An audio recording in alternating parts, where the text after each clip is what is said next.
शेतकरी मित्रांनो, आज आपण इथं ऊसाची गाडी जी आहे ट्रॉली ही भरणं चालू आहे आणि इथं जो ऊस लावलेला आहे हा प्लॉट जो आहे हा 8005चा प्लॉट आहे आणि हा प्लॉट आपण 5 फूट अंतराने एक ओळ अशा प्रकारे सरीच्या पद्धतीने लावलेला आहे आणि इथं सरी पद्धतीने एक ओळ घेतल्यानंतर एकरी 2.5 ते 3 टन आपल्याला ऊस लागलेला आहे टक्कर पद्धतीनं।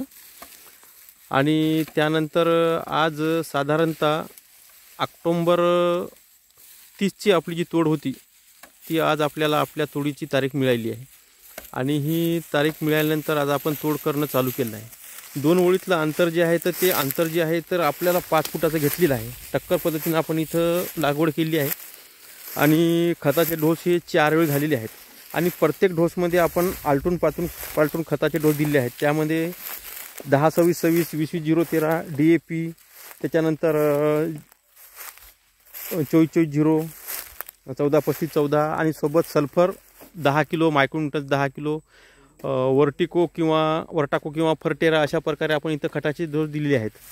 तर मागच्या सप्टेंबर महिन्यामध्ये भरगच्च पाऊस असल्यामुळे आपल्याला इथं जास्तीत जास्त इथं ऊस हा पडलेला आहे पावसामुळे आणि वाऱ्यामुळे।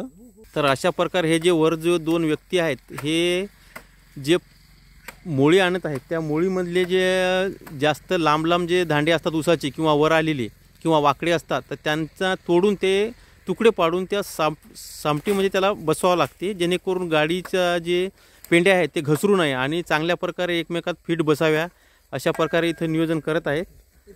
आणि आता जे खताचं नियोजन जे झालं आपलं त्याच्यानंतर आता आपण वळूया फवारणीकडे।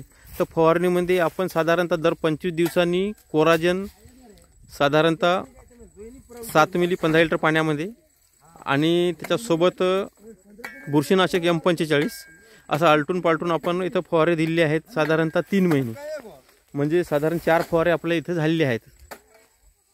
त्याच्यानंतर आपण फवारे उंच झाल्यानंतर देणं बंद केलेलं आहे आणि पाण्याच्या पाळ्या इथं 8 झालेल्या आहेत, कारण वरचा पाऊस चालू झाल्यानंतर आपण पाणी दिलेलं नाही आणि परत पावसाळा गेल्यानंतर कधीच पाणी दिलं नाही। तर अशा प्रकारे इथं ऊस जो आहे हे इथं तोड चालू केली आहे।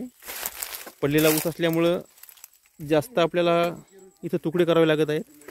आपण बघू शकता अशा प्रकारे